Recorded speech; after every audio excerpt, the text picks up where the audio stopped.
Police! Don't move! Don't move! Don't move! Don't move!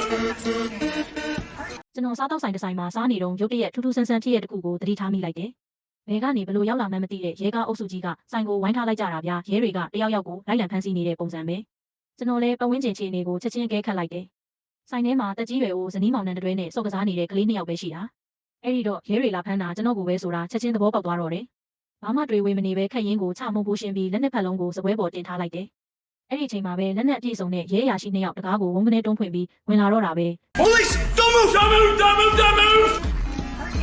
You're gonna slide out from behind that booth, nice and slow. Do it now! တကယ်တော့ကျွန်တော်ဟာအငိမ့်စားစစ်ဗိုလ်မှူးတယောက်ဆိုတာသူတို့လုံးဝမသိကြဘူးသူတို့ကိုအလွယ်တကူပဲနှိမ့်နှင်းပြစ်လို့ရပေမဲ့ညီညီနေဖို့ပဲကျွန်တော်ရွေးချယ်လိုက်တယ်သူတို့ကိုပူးပေါင်းဆောင်ရွက်တဲ့အနေနဲ့လက်မြောက်ပေးလိုက်တာပေါ့ဒီလိုကောင်မျိုးတွေကိုကျွန်တော်နည်းနည်းမှမကြောက်ဘူးကျွန်တော်ကဒီမင်းနေသေးတဲ့မြို့ငယ်လေးကိုအခုမှရောက်ခါစားပဲရှိသေးတာအရင်ဆုံးဒီနေရာအကြောင်းအခြေအနေလေ့လာဖို့ပဲစိတ်ကူးထားတာလေရဲတွေကကျွန်တော်ကိုရဲစခန်းစီခေါ်သွားကြတယ်အမျိုးသမီးရဲအရာရှိတယောက်ကမှတ်ပုံတင်ဖောင်စာရွက်တရွက်နဲ့ရောက်လာပြီးကျွန်တော်ရဲ့ကိုရေးအချက်လက်တွေကိုမေးဖို့လုပ်တယ်ဒါပေမဲ့ကျွန်တော်ဘာမှမပြောဘဲနေလိုက်တယ်ရဲစခန်းထဲကအသေးစိတ်အချက်လက်တိုင်းကိုတေချာစောင့်ကြည့်အကဲခတ်နေတာပေါ့ကျွန်တော်ရဲ့အပြုအမူကဝါတုတ်တုတ်နဲ့ရဲအုပ်ကြီးကိုဒေါသထွက်သွားစေတယ်ရဲအုပ်ကြီးကကျွန်တော်ကိုချုံနှောင်ခန်းထဲထည့်ဖို့လုပ်နေတဲ့အရေးကြီးတဲ့အချိန်မှာပဲလူမဲစုံထောက်တစ်ယောက်ကရဲအုပ်ကြီးကိုတားလိုက်တယ်ဒီစုံထောက်ကတော့ပို့ပြီးရင်ကျေးပုံရတယ်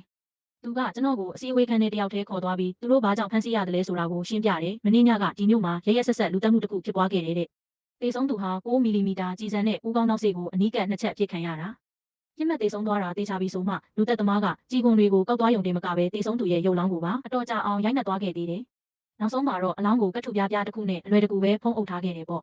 ဒီမနက်မှာတော့မျက်မြင်သက်သေတယောက်ကကျွန်တော်ကိုအခင်းဖြစ်ပွားရာနေရာအနီးတစ်ဝိုက်မှာမြင်ခဲ့တယ်လို့ထွက်ဆိုတာကြောင့်သူတို့ကကျွန်တော်ကိုဖမ်းဖို့ဆုံးဖြတ်ခဲ့တာဖြစ်ပါတယ်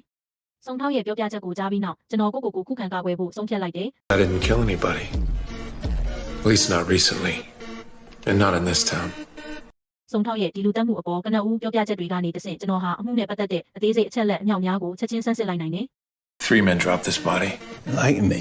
Shooter was someone who knows firearms well. Bullets were small caliber, 9mm, 95 grain. That's subsonic. A silencer was used. He also knew enough to pick up his brass. This wasn't a first-timer. This was someone who knew how to conduct a quiet, effective kill.